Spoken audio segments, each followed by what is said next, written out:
믿는 자들에게는 가장 기쁜 날이죠. 가장 기쁜 날. 또 새 생명을 받은 날. 그래서 너무 기쁘고 너무 좋은 날이죠. 그래서 오늘 부활절을 맞아 부활절의 의미가 무엇인가라는 주제로 말씀을 준비했습니다. 창세기 5장을 보면 죽고예요. 그래서 창세기 5장을 죽음의 장이라고 우리가 말합니다. 구약엔 언제 누가 죽었더라로 시작해요. 그러니까 모든 사람은 한번 태어나면 죽을 수밖에 없어요. 예수님의 부활에 앞서 예수님도 죽음이 있었잖아요. 온 인류 역사상 우리 주님 예수님 외에는 죽었다 살아난 사람이 없어요.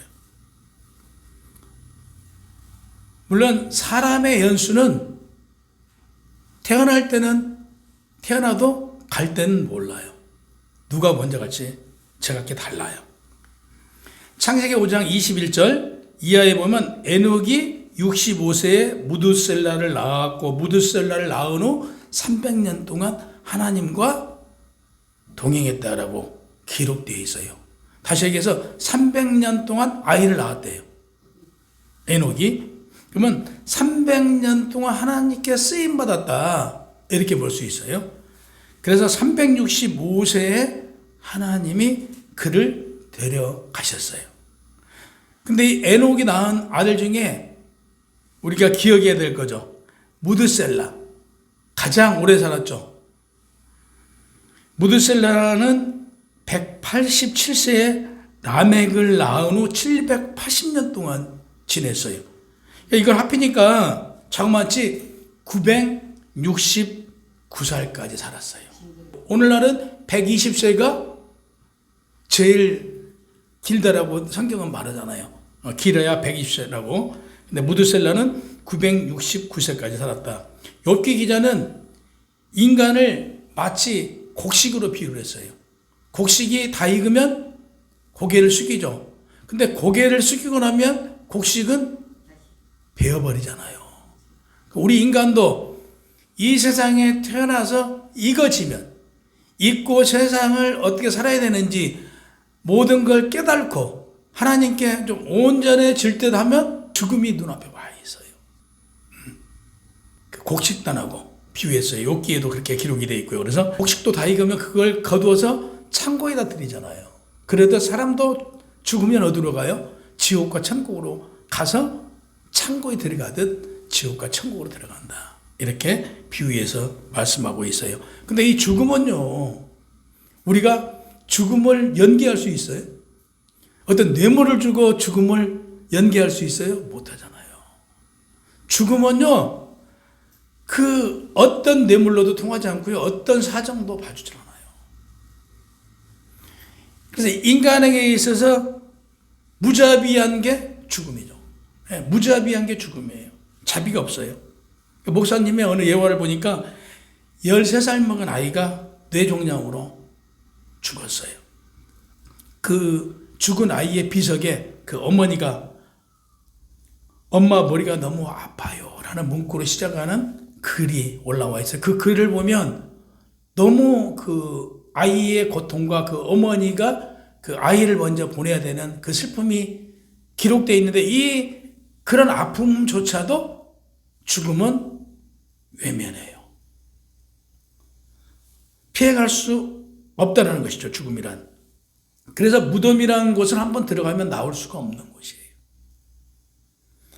사람들의 죽음의 문제를 해결하기 위해서 우리는 복제 동물을 만들고 복제 인간을 만들려고 해요. 이 모든 것이 그 죽음에 대한 어떤 공포, 죽음에서 벗어나고 싶어서 만들어낸 것이 바로 이 복제죠. 근데 이 아무리 복제를 만들어서 사람을 만들려고 해도 되질 않아요. 지금 뭐 일간에서 사람을 복제해서 만들었다라고 하는데 사실 성공하지 못했어요. 인간의 필사적인 노력이 복제죠. 그 신약에 와서는 예수님의 계보가 기록되어 있어요. 죽음으로 시작된 구약의 신약에 와서는 그리스도와 탄생과 함께 새 생명을 낳고 이렇게 기록되어 있어요. 그러니까 구약에는 몇 살까지 살다 죽고인데 신약에 와서는 누구가 누구를 낳고 누가 누구를 낳고 이렇게 기록되어 있어요. 그래서 신약에 와서는 새 생명을 부여받는 게 기록되어 있는 것이죠. 그래서 예수 그리스도께서 부활하신 것 죄가 없고 흠이 없었기에 부활하신 것 같이 모든 사람이 새 생명을 낳고 이렇게 기록되어 있어요. 예수님께서는 이 땅에 오실 때 우리와 같은 인간이었어요. 그래서 우리가 가장 중요시해야 될 게 예수님은 이 땅에 오셨을 때 신으로 오신 게 아니에요. 우리와 같은 인간의 모습으로 이 땅에 오셨다. 그리고 공생애를 시작하면서부터 그분은 신적인 그 안에 내재해 있었던 신적인 요소는 가지고 계셨어요. 하나님의 아들이니까. 그러나 온전한 인간으로 오셔서 온전한 신으로 살다가 가신 분. 그게 예수님이에요. 근데 이분이 너무 흠도 없고 죄도 없으신 분이에요. 근데 누구를 위해서? 바로 나를 위해서 십자가를 질 수밖에 없었어요. 한 사람 아담으로 인해서 모든 사람에게 죄가 들어왔어요. 그 죄를 해결할 수 있는 사람은 흠도 없고 죄도 없으신 예수 그리스도밖에 그 죄를 대신 질 수가 없었어요. 예수 그리스도가 내 죄를 대신 지러 오셔서 십자가에 못 박혀 죽으신 거예요. 그러면 예수님께서는 말씀하셨어요. 내가 십자가에 못 박혀 죽고 3일 만에 부활하리라 했어요. 그럼 예수님의 말씀이 성취됐잖아요. 그러니까 예수님의 예언이 성취된 게 부활이에요. 예수님의 말씀이 성취된 게. 예수님이 부활하심으로 이 세상 말고 또 다른 세상, 영원한 세상이 있다는 것을 알게 된 거예요. 이전에는 몰랐어요. 예수님이 부활하기 전에는 몰랐어요. 그래서 예수님의 부활은 우리의 부활이라고 그러잖아요. 우리가 이 땅에서 새 생명을 받았어요. 이건 영원한 천국에서 예표예요. 우리가 이 세상에서도 예수 그리스도가 십자가에 죽고 부활하심으로 우리도 예수 그리스도와 함께 못 박혀 죽고 새 생명을 얻었잖아요. 이건 영원한 천국에서도 이와 같다는 예표가 오늘 예수 그리스도 부활을 통해서 알 수 있는 거죠.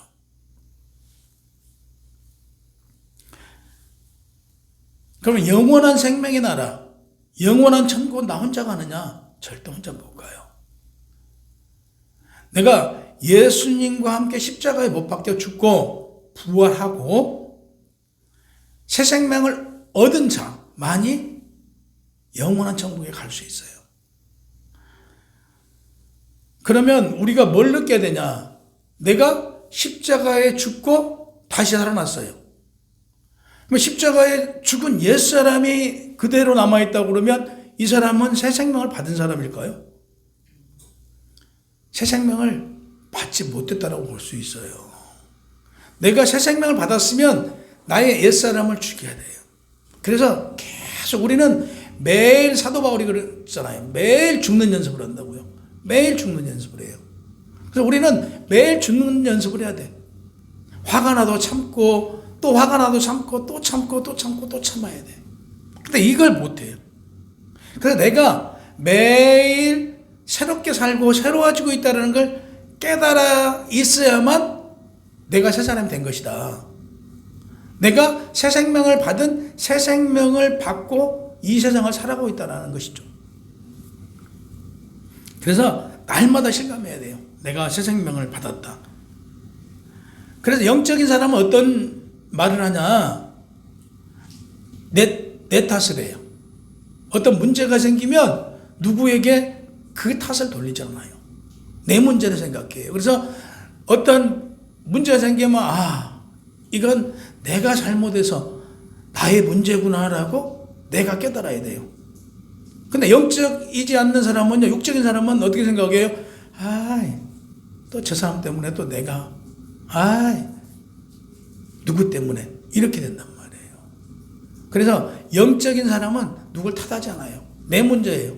하나님께서 그 모든 걸 통해서 내가 깨닫고 내가 새로워지라는 거예요. 이게 천국의 삶이에요. 이게 천국에서 삶이에요.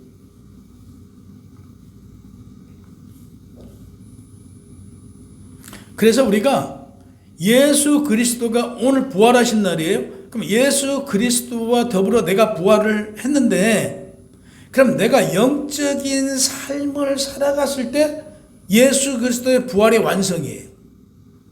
내가 예수 그리스도와 함께 부활했대. 부활했는데 내 삶은 부활한 삶이 아니에요. 그럼 예수 그리스도께서 십자가에 죽은 그 완성이 나의 구원, 나의 영원한 생명을 나는 받았어요. 받았는데 삶이 그렇지 못한다고 하면 예수 그리스도의 십자가의 부활은 없는 거죠. 나에게 없는 거예요. 나를 위해 십자가에 죽으신 그분, 세상에서 죄를 졌어요. 아니면 세상에서 재판을 하고 있어요. 재판을 하고 있는데 그 피고가 죽어요. 피고가 죽으면 그 재판은 종결이에요. 그 재판은 종결이에요.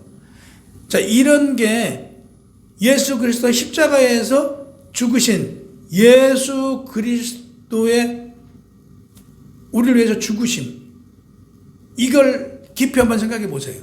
그러면 예수 그리스도가 나를 위해서 죽었어. 그러면 내가 예수 그리스도와 함께 죽었대요.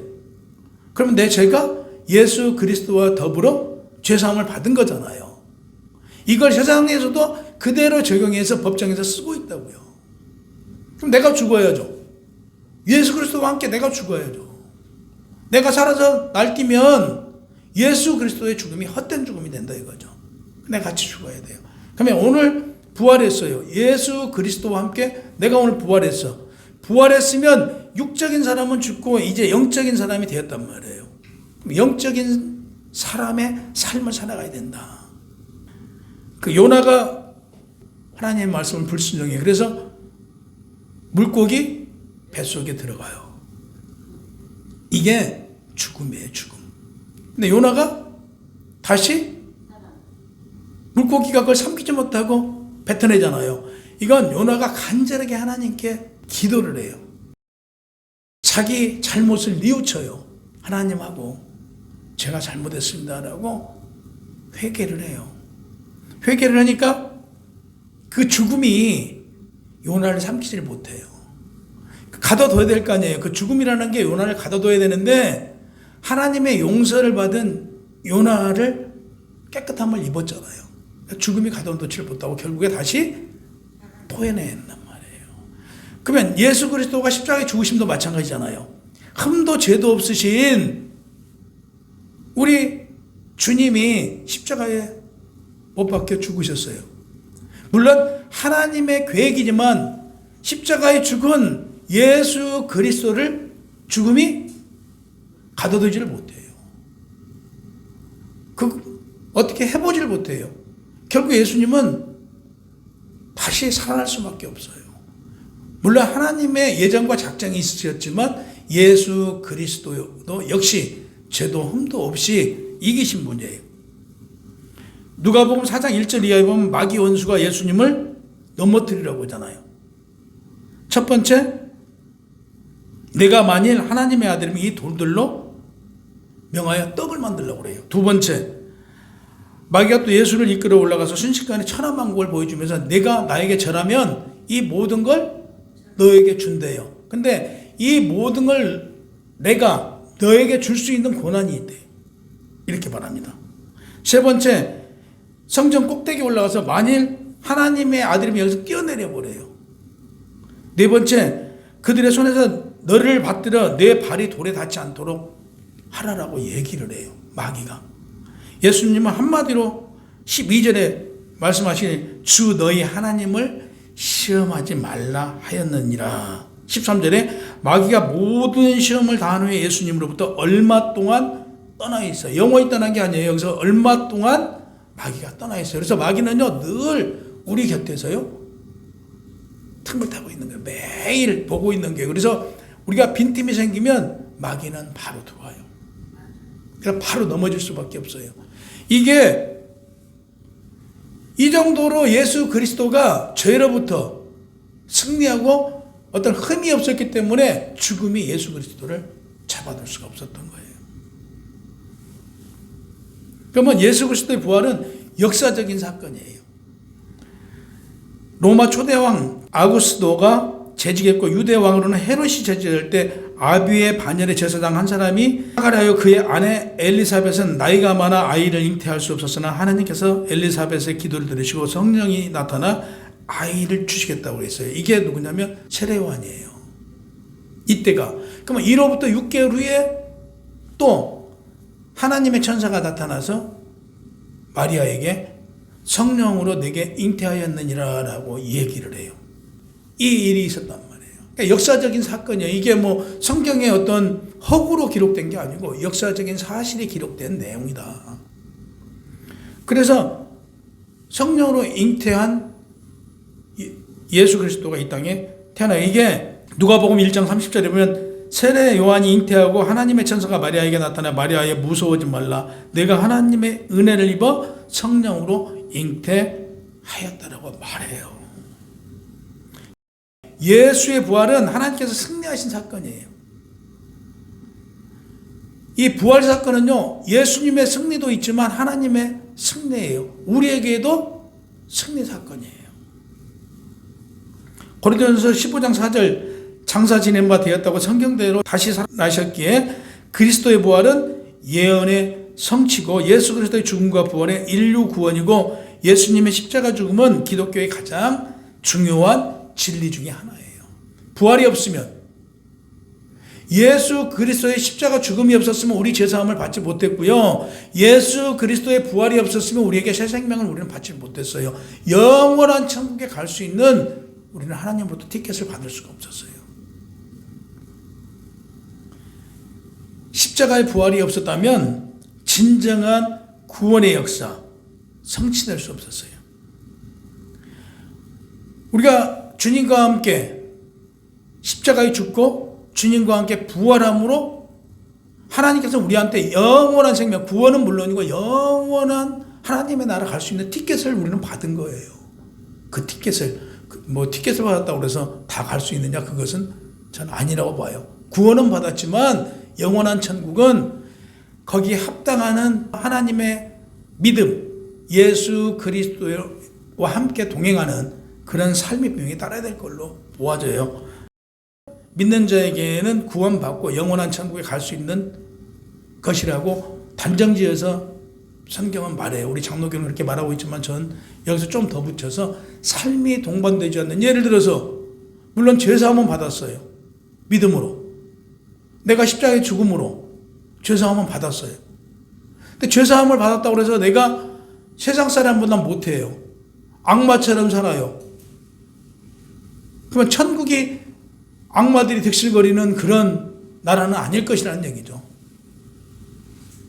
그래서 삶이 동반돼야 되지 않느냐, 저는 이렇게 봅니다. 그래서 요한복음 11장 25절 26절에 예수께서 이르시되 나는 부활이요 생명이니 나를 믿는 자는 죽어도 살겠고 무릇 살아서 나를 믿는 자는 영원히 죽지 아니하리라. 내가 믿느냐? 그랬어요. 아멘이죠.